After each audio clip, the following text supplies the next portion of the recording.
যে ব্যক্তি সকালে ঘুম থেকে উঠে এই তিনটি জিনিস দর্শন করে সেই ব্যক্তির জীবন শক্তি অত্যন্ত পরিমাণে বৃদ্ধি পেয়ে যায়। সেই ব্যক্তি অত্যন্ত ভাগ্যশালী হন এবং সেই ব্যক্তি জীবনে যেটাই চান সেটাই পান। অর্থাৎ সেই ব্যক্তির জীবনের সফলতা আসে চুম্বকের মতো। ভিডিওতে বলা এই তিনটি জিনিস প্রতিদিন যদি আপনারা ঘুম থেকে উঠে দর্শন করেন তবে এর ফল কিন্তু আপনারা শীঘ্রই পেয়ে যাবে। প্রথমত, এক অভাবনীয় পরিবর্তন আপনাদের জীবনে ঘটবে, যে ধরনের পরিবর্তন আপনারা কল্পনাও করতে পারেন না। ঠিক সেই রকমই পরিবর্তন ঘটবে আপনাদের জীবনে। শাস্ত্রমতে ভগবান শ্রীকৃষ্ণ বলেছেন, এই মানব জন্ম অত্যন্ত দুর্লভ হয়, তাই মানব শরীরে একমাত্র আমরা ঈশ্বরকে প্রাপ্ত করতে পারি।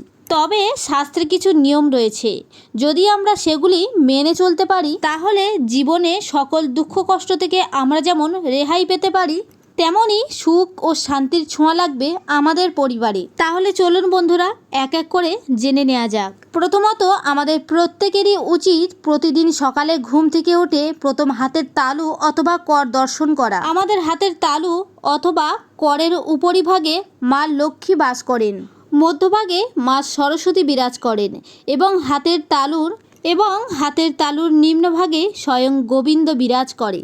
সুতরাং আমাদের প্রত্যেকেরই উচিত প্রতিদিন ঘুম থেকে উঠে নিজের হাতের তালু অথবা কর দর্শন করা। মাতা লক্ষ্মী ও সরস্বতী ও শ্রীকৃষ্ণের নাম নিয়ে যে ব্যক্তি দিন শুরু করে সেই ব্যক্তিদের জীবনে সফলতা অবশ্যই আসে এবং বিভিন্ন দেবদেবীর আশীর্বাদে সেই ব্যক্তির দুঃখ, দারিদ্রতা, রোগ ব্যাধি ইত্যাদি দূর হয়। তথা এই কাজটির মাধ্যমে সহজেই মা লক্ষ্মীর কৃপায় ধনসম্পত্তি অর্জন করতে পারবেন, মাতা সরস্বতীর কৃপায় বিদ্যা বুদ্ধি অর্জন করতে পারবেন এবং শ্রীকৃষ্ণের কৃপায় সমস্ত বাধা বিপত্তি দূর হবে। এছাড়াও হাত দর্শন করার সঙ্গে সঙ্গে আপনি একটি মন্ত্র উচ্চারণও করতে পারেন, তাহলে অত্যন্ত তাড়াতাড়ি জীবনে কিছু শুভফল পেয়ে যাবে। করাগ্রে বসতে লক্ষ্মী, করমধ্যে সরস্বতী, করে মূল্যে তু গোবিন্দা, প্রভাতে কর দর্শনম।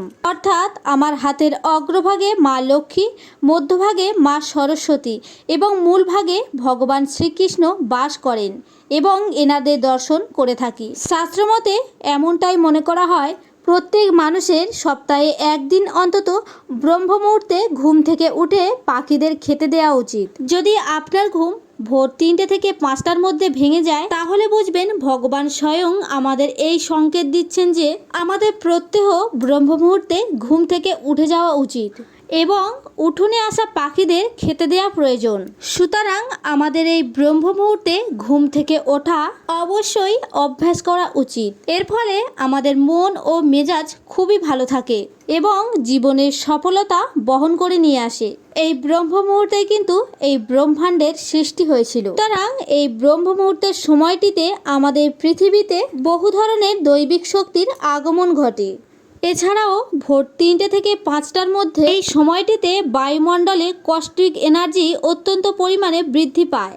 অর্থাৎ এই সময় যে ব্যক্তি ঘুম থেকে ওঠে তার শরীর ও মন অত্যন্ত সুস্থ ও সবল থাকে। অর্থাৎ আপনি যদি এই মুহূর্তে উঠোনে আসা পাখিদের খেতে দেন তাহলে জানবেন যে আপনি ব্রহ্ম মুহূর্তে অনেক বড় পুণ্যের কাজ করছেন এবং এর ফলে আপনি জীবনের চরম শিখরতায় পৌঁছে যাবেন। তথা ব্রহ্ম মুহূর্তে যে পরিবারে এই কাজটি করা হয় সেই পরিবারে স্বয়ং মা লক্ষ্মী অধিষ্ঠান করেন।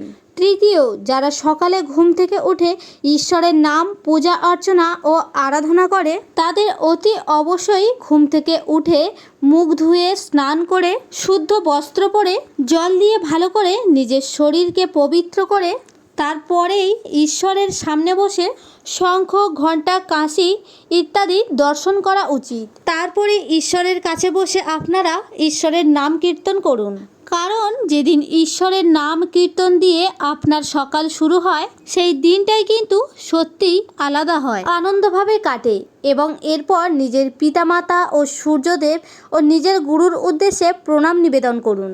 এরপর আপনি নিজের কাজে যান। যে ব্যক্তি এই নিয়মগুলি প্রতিদিন পালন করে সে ব্যক্তি জন্মকুণ্ডলিতে থাকা সমস্ত রকম পাপ, দোষ ও ঋণ থেকে মুক্ত পেয়ে যায় এবং প্রতিদিন সেই ব্যক্তির জীবনে শুভ শক্তি বৃদ্ধি পায়। এবং পুণ্যের মাত্রা বাড়তে থাকে। এর ফলে এই ব্যক্তিরা প্রত্যেকটি কাজে সফলতা পায়।